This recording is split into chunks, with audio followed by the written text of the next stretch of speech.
We're headed south through Trenton. There's a pawpaw population down here, or at least there was 15 years ago when I last saw it.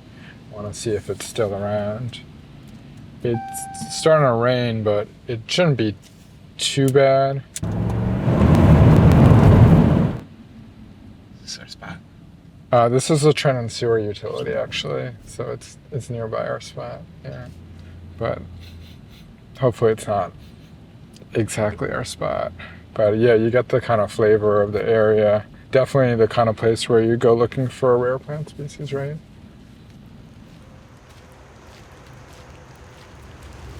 It's totally still here. Look right above you. Pawpaw.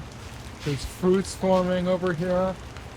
The pawpaw fruit kind of varies in size from like fingerling potato up to Yukon Gold, but I said, we'll have to come back in a month or so and see if these guys are ready and ripe then, because it'd be really fun to cut one open and give it a try.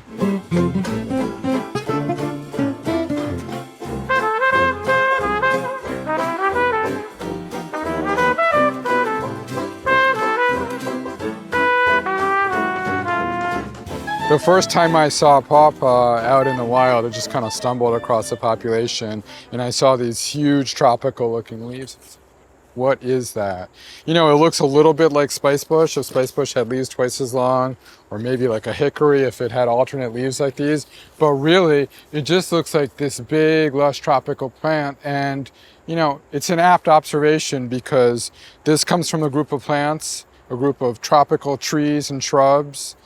It has tropical-like fruits, the pawpaw fruits, and pretty much the entire rest of its genus is in Florida or further south. So there's a bunch of endemic species down in Florida and in Georgia, and this is the only one that has made it this far north.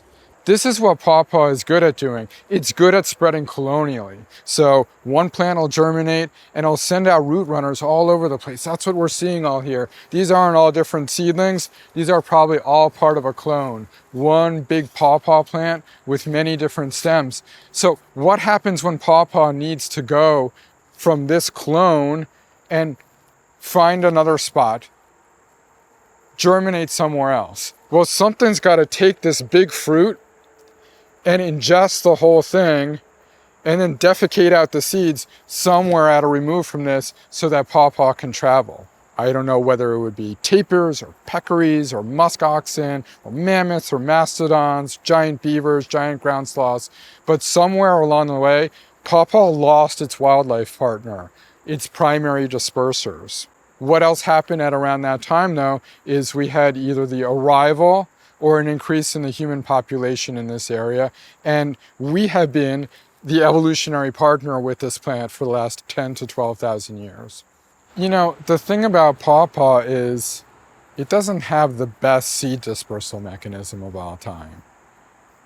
It's either relying on extinct animals, that's not such a great tactic, or it's relying on people to eat them and not throw the seeds in the garbage, but to go out and throw them out in the woods or plant them or something. So I don't think pawpaw's taken over the planet anytime soon, but pawpaw may be a representative of a group of more southerly plants that is going to start doing better and better in this area with climate change.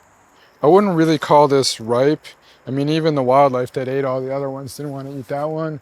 But I guess, I guess I gotta give it a try. Underripe and overripe pawpaws are really nasty and probably pretty toxic.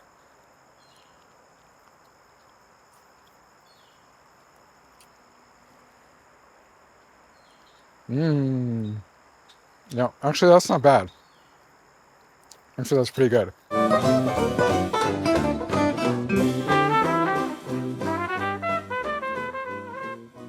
We're gonna make pawpaw bread.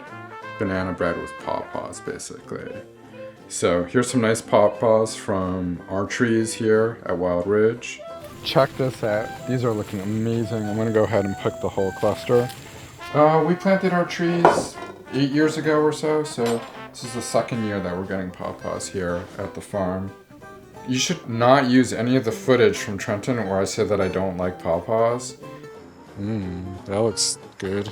It's not as gross as watching all the mosquitoes that are biting your neck right now. This is where in a YouTube video they would probably do like the fast forward thing. In the top left of the frame, is that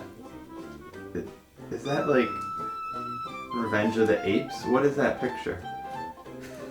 That's some album art from Kvelertak, who's a Norwegian heavy metal band that I really like.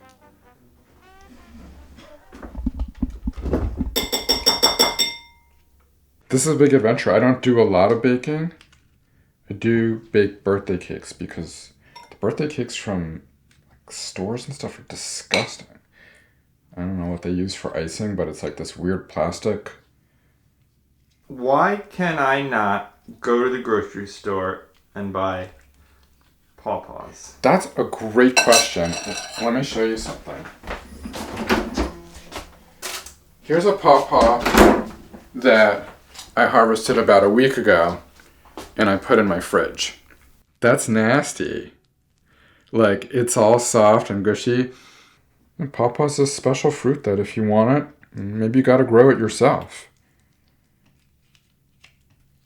It circumvents the whole corporate military industrial complex and demands of you that you just put one in your yard. You cannot buy one at Walmart.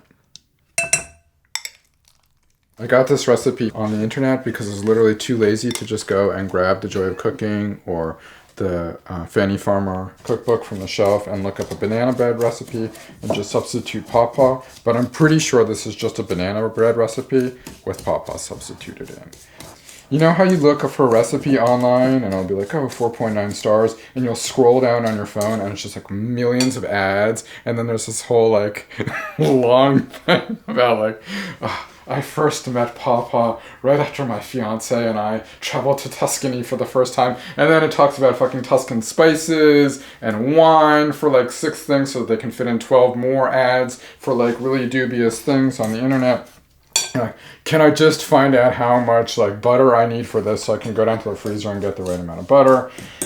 And then there's like this evocation of like the wonderful smells of the kitchen, and then there's some Amazon shopping links for like the kind of pots and pans that are used in it.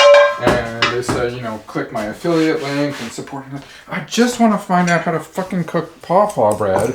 And then like 12 doom scroll hours later, you finally get to a thing that says ingredients and instructions, and you print it out so you don't have to scroll down through your phone on your own cooking show and try to get through all those ads that pop up that you accidentally click on because you're trying to X them out, but instead of hitting the X, the tiny little X on the ad, you hit the ad, and then all of a sudden you're like refinancing your home or buying dubious pills or whatever. All right, this is light and fluffy creamed together, right?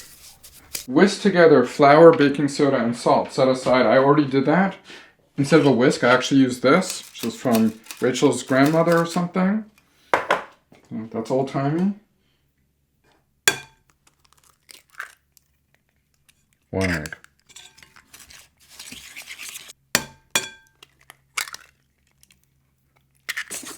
And add the vanilla. I'm out of vanilla. Pop, pop, pop.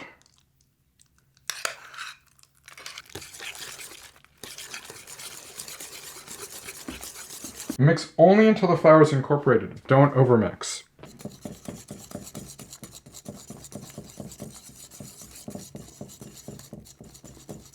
Wonder what happens if you overmix. All right, 1 for you, and 1 for me.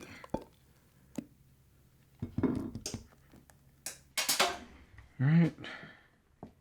You think this is gonna rise to fill this whole pan?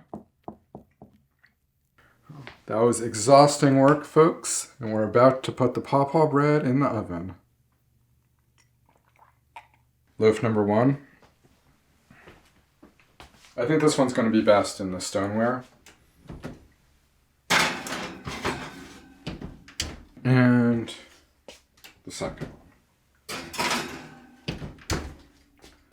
We'll give it 45 minutes. Oops.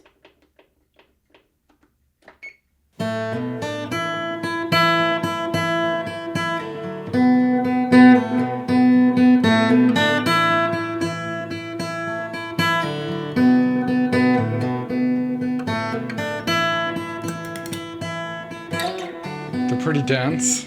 They're thick boys. They are pretty nice. They smell great. I'm looking forward to trying them in 15 minutes.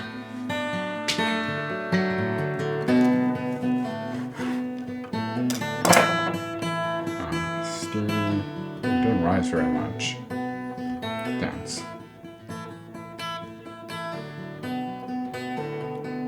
It's pretty good. Like, I could bring this to a Wild Foods potluck and not be totally embarrassed. Alright, here you go. Enjoy.